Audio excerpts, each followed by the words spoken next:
अस्सलाम वालेकुम नाज़रीन, आइए नज़र डालते हैं आज की अहम खबर पर। जैसा कि कल हमने आपको एक खबर दिखाई थी कि बैरिस्टर असदुद्दीन अवैसी ने अपना एक स्टेटमेंट दिया था सेक्रेटेरिएट के मस्जिदों के ताल्लुक से। उन्होंने ये कहा था कि मस्जिदें उसी जगह पर बनेगी इंशाअल्लाह ताला, इस तरह से बैरिस्टर असदुद्दीन अवैसी ने कहा था। वहीं पर आज एमबीटी के स्पोक पर्सन अमजदुल्लाह खालिद ने एक स्टेटमेंट दिया। उन्होंने ये कहा कि अपोजिशन के जोश और जज्बे को देखकर बैरिस्टर असदुद्दीन अवैसी को झुकना पड़ा, इस तरह का कहना है अमजदुल्लाह खान का। खैर, अमजदुल्लाह खान क्या कहते हैं, सबसे पहले हम आपको दिखाएंगे कि बैरिस्टर असदुद्दीन अवैसी ने किस तरह से अपना एक स्टेटमेंट दिया था। फिर उसके बाद हम आपको दिखाएंगे कि आले जनाब अकबरुद्दीन अवैसी साहब किस तरह से पिछले असेंबली में एक आवाज़ उठाई थी।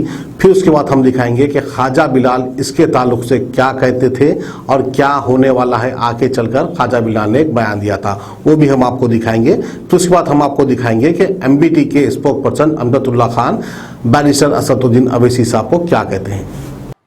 हैदराबाद में सेक्रेटेरिएट की जो मसाजिद को शहीद किया गया था, इंशाअल्लाह ताला दोबारा उसी मुकाम पर वो मस्जिदें तामीर होंगी इंशाअल्लाह ताला। सी ब्लॉक में मस्जिद थी, डी ब्लॉक में मस्जिद थी, उसी मुकाम पर इंशाअल्लाह ताला मस्जिदें तामीर होंगी। तुम कभी कामयाब नहीं हो सकते, हमारी नीयतों में इखलास है और रहेगा इंशाअल्लाह ताला। तुम हमारी आवाजों को नहीं दबा पाओगे।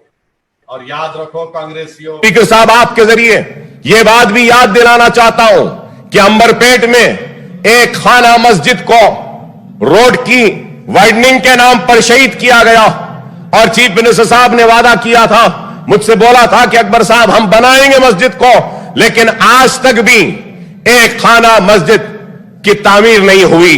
मैं उम्मीद करता हूं और मुतालबा करता हूं कि उस एक खाना मस्जिद की मस्जिद की तामीर का काम का जल्द अज जल्द आप आगाज करें। मुझे समझ में ये बात नहीं आती है कि किस चीज़ के इंतज़ार में हमारी मुस्लिम क़यादत बैठी हुई है।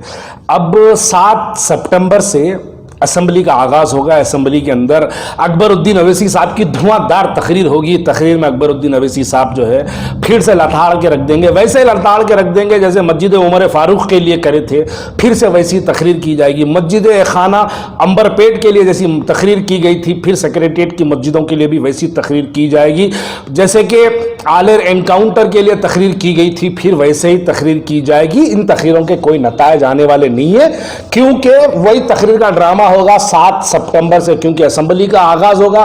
भाई असेंबली का आगाज होते अब शेर मैदान में कूद जाएंगे, कूद के जो है असेंबली को हिला के रख देंगे। फिर 40 पे आधे घंटे का एपिसोड चलेगा। एहतमाद पे एक अखबार का पूरा एक पेज, फ्रंट पेज लिया जाएगा। सोशल मीडिया के अंदर जो पेड भक्त है, वो भक्तें जो है फिर से आएंगे, आके जो है बोलेंगे देखो शेर की गुड़गुड़ाहट असेंबली ने हिला को रख दिया। बैगन क्या घंटा हिला के रखे यारो। मस्जिद उमर फारूक जब शहीद हुई, जब भी आपके शेर जो है असेंबली में गुर गुर करे थे, क्या हुआ? कुछ भी नहीं हुआ। खाना मस्जिद जब शहीद हुई थी तब भी आपके शेर असेंबली में गुर गुर करे थे, क्या हुआ? नहीं बनी। अस्सलाम वालेकुम। कल जो है यानी 9 मुहर्रम के दिन जनाब असदुद्दीन ओवैसी साहब सदर मजलिस का दिल्ली से एक बयान आया। आजकल वो दिल्ली में है, तो वहाँ से लाइव मीडिया पर, सोशल मीडिया पर एक जलसे शहादत हुसैन के ऊपर उन्वान पर तकरीर कर रहे थे और जलसे शहादत हुसैन जाकर याद मुखालिफिन में जलसे को तब्दील कर दिए। दौरान गुफ्तगू असदुद्दीन ओवैसी ने पहली मरतबा तेलंगाना सेक्रेटेरिएट की 2 मसाजिद के बारे में गुफ्तगू की और बड़े ही अच्छे अंदाज में ये कहा कि दोनों मसाजिदें यानी सी ब्लॉक और डी ब्लॉक की जो शहीद कर दी गई वो दोबारा उसी मुकाम पर बनेगा। तो सबसे पहले तो मैं इसकी मुबारकबाद उन लोगों को देता हूं कि जो पिछले 2 महीने से 60 दिन से मुसलसल ये मस्जिदें जब से शहीद की गई इसके ऊपर जो है मुहिम चला रहे हैं मुसलसल। कहीं सिग्नेचर कैंपेन के नाम पर 1 मिलियन सिग्नेचर, कहीं सोशल मीडिया पर इसकी मुहिम चला रहे हैं, जिसका नतीजा यह है कि आज असदुद्दीन ओवैसी को बयान देने पर मजबूर किया गया। तो मैं आपको थोड़ा पीछे जाऊंगा। आज से कुछ दिन पहले यानी बाबरी मस्जिद 6 दिसंबर 1992 को जब बाबरी मस्जिद शहीद की गई थी, मगरिब का यानी 7 बजे के वक्त मोहतरम सुल्तान सलाहुद्दीन ओवैसी, जफर याब जिलानी, ये पूरे ऑल इंडिया बाबरी मस्जिद एक्शन कमेटी के लोग पीवी नरसिम्हा राव से उनके घर पर मिले। पीएम हाउस के बाहर ठहरकर सुल्तान सलाहुद्दीन ओवैसी ने यह बयान दिया था कि मुसलमानों को एहतजाज करने की जरूरत नहीं है, मैंने तयखुन ले लिया हूं, बाबरी मस्जिद को दोबारा उसी मुकाम पर तामीर की जाएगी। फिर उसके बाद में एक खाना मस्जिद को शहीद किया गया। मजलिस इत्तेहादुल मुस्लिमीन कांग्रेस के साथ थे। कल याद हुसैन के जलसे के बजाय याद कांग्रेस, याद गुलाम नबी आजाद का तकरीर कर रहे थे। तो मैं मोहतरम असदुद्दीन ओवैसी या तो अवाम को बेवकूफ समझ रहे हैं या नहीं तो इनको कुछ अल्जाइमर हो गया है कि ये भूल जा रहे हैं कि 10 साल आप यूपीए 1 और यूपीए 2 में जब थे, मस्जिद एयरपोर्ट पे मस्जिद उमर फारूक को शहीद किया गया था। मैं अमजदुल्ला खान और हमारे यूसुफ कुरैशी जो माइनॉरिटी कमीशन के चेयरमैन थे उस वक्त कांग्रेस के, हम लोग जाकर वहां पर स्पॉट पे एहतजाज किए थे। आप कांग्रेस के साथ थे, आपकी जबान बंद थी उस वक्त पर, मुंह नहीं खोले, ऐवान असेंबली में तकरीर करे धुआंधार। अकबरुद्दीन ओवैसी और मोहम्मद अली शब्बीर तयखुन भी दे दिए कि मस्जिद उमर फारूक उसी मुकाम पर बन जाएगी। तो मैं ये तयखुनात की बात को दोहरा रहा हूं कि पहले सुल्तान सलाहुद्दीन ओवैसी ने एक तयखुन दिया था कि मैं पीएम से बात कर लिया हूं, बाबरी मस्जिद बन जाएगी।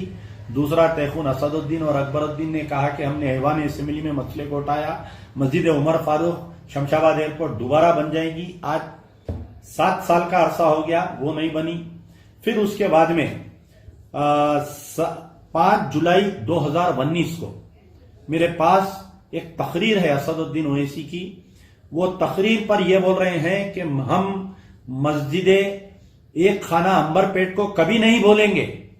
मैंने चीफ सेक्रेटरी से 5 मरतबा बात किया है, मैंने फलाने से बात की है कि मस्जिद दोबारा उसी मुकाम पर तामीर होगी। 5 जुलाई 2019 का बयान है असदुद्दीन, ये तुम्हारा 5 जुलाई 2019 का बयान है कि आप, और वही सेम तकरीर कि मुखालिफिन को मैं खबरदार कर रहा हूं, मुखालिफिन तुम मेरी मुखालिफत में मर जाएंगे। अरे जो मस्जिद तामीर करने के लिए बोल रहा है वो इनका मुखालिफ, अल्लाह के घर को शहादत के ऊपर आवाज उठा रहा है वो इनका मुखालिफ। तो आप समझ सकते हैं कि इनू कहां तक मोमिन है, कहां तक इनू मोमिन नहीं है। फिर एक बार मैं आपको याद दिला रहा हूं, 7 मार्च 2020 के दिन ऐवान असेंबली में अकबरुद्दीन ओवैसी ने एक खाना मस्जिद के लिए मुतालबा किया था। चीफ मिनिस्टर साहब ने चेयर पर बैठे हुए थे। 7 मार्च 2020 जाकर आज क्या तारीख हो गई भाई? आज अगस्त की 30 तारीख के करीब हो गई, यानी मार्च, अप्रैल, मई, जून, जुलाई, अगस्त 5 महीने का अरसा हो गया। अकबरुद्दीन ओवैसी आवाज उठाए, आज की तारीख तक नहीं हुआ। कल आप बोल रहे हैं कि मैं 2 मसाजिदों को उसी मुकाम पर बनाऊंगा। तो यह सिर्फ और सिर्फ अवाम को बेवकूफ बनाना, जो एहतजाज कर रहे हैं उनको ठंडा करना, एहतजाज से रोकना, अवाम को गुमराह करना। पहले बोले कि एक मस्जिद बनाएंगे, फिर जब एहतजाज तेज हुआ आज बोल रहे 2 मसाजिदें उसी मुकाम पर बनाएंगे। मैं सलाम करता हूं उन तमाम लोगों को जो एहतजाज कर रहे हैं। मैं सलाम करता हूं उन तमाम सोशल मीडिया पे जो इनको गाली गलौज कर रहे हैं, इनकी जो मां बहन कर रहे हैं ना सोशल मीडिया पे, उसका नतीजा था कल असदुद्दीन ओवैसी बयान दिए। मैं सलाम करता हूं तमाम जो 1 मिलियन सिग्नेचर में खास तौर पर खवातीन जो साइन कर रहे थे, उन तमाम को मैं सलाम करता हूं। और एहतजाज बढ़ाओ इस 2 मस्जिदों का, आने वाला ड्रामे का इंतजार करो। कल की तकरीर असदुद्दीन ओवैसी की ट्रेलर थी, ये फिल्म जो है 7 तारीख के दिन रिलीज होगा। जब 7, 8, 9, 10 जब ऐवान असेंबली चलेगी तो शेर आएंगे, उसके बाद में असेंबली में हंगामा होगा, वॉकआउट होगा, माइका तोड़े जाएंगे, सीटों पे से उछलेंगे, स्पीकर के पोडियम तक जाएंगे और पट्टे निकल जाएंगे, पूरे गुलामा निकल जाएंगे। देखे भाई अकबर भाई कैसा एहतजाज करे।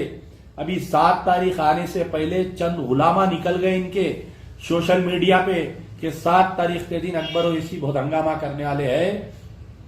ऐसा सेम हंगामा अकबरुद्दीन ओवैसी ऐवान असेंबली में आलेर एनकाउंटर पे भी करे, आज तक उन मजलूमों को नहीं मिला।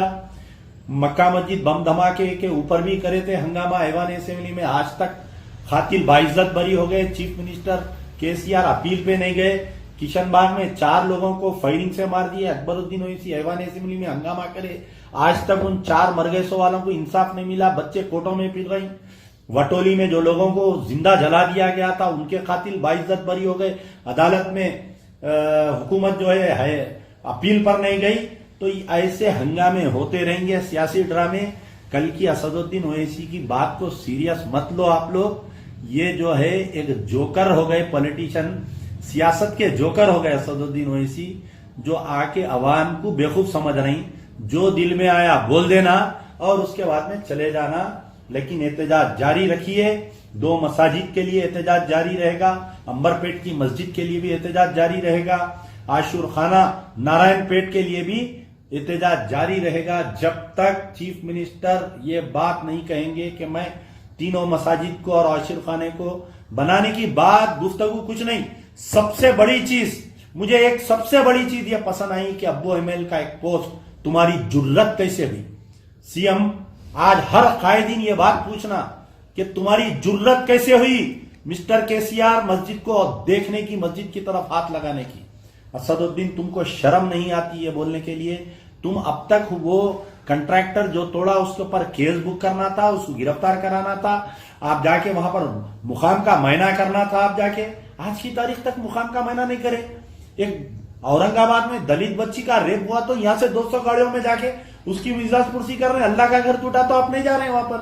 आप जाना चाहिए था, आप क्यों नहीं गए आप बताइए। तो ये अवाम को बेवकूफ बनाइए, इंतजार करिए। कल का तो ट्रेलर था, आने वाला 7 तारीख का एक बड़ा फिल्म आने वाली है। फिर 8 को इंशाल्लाह अमजदुल्ला खान से आपकी मुलाकात होगी। शुक्रिया।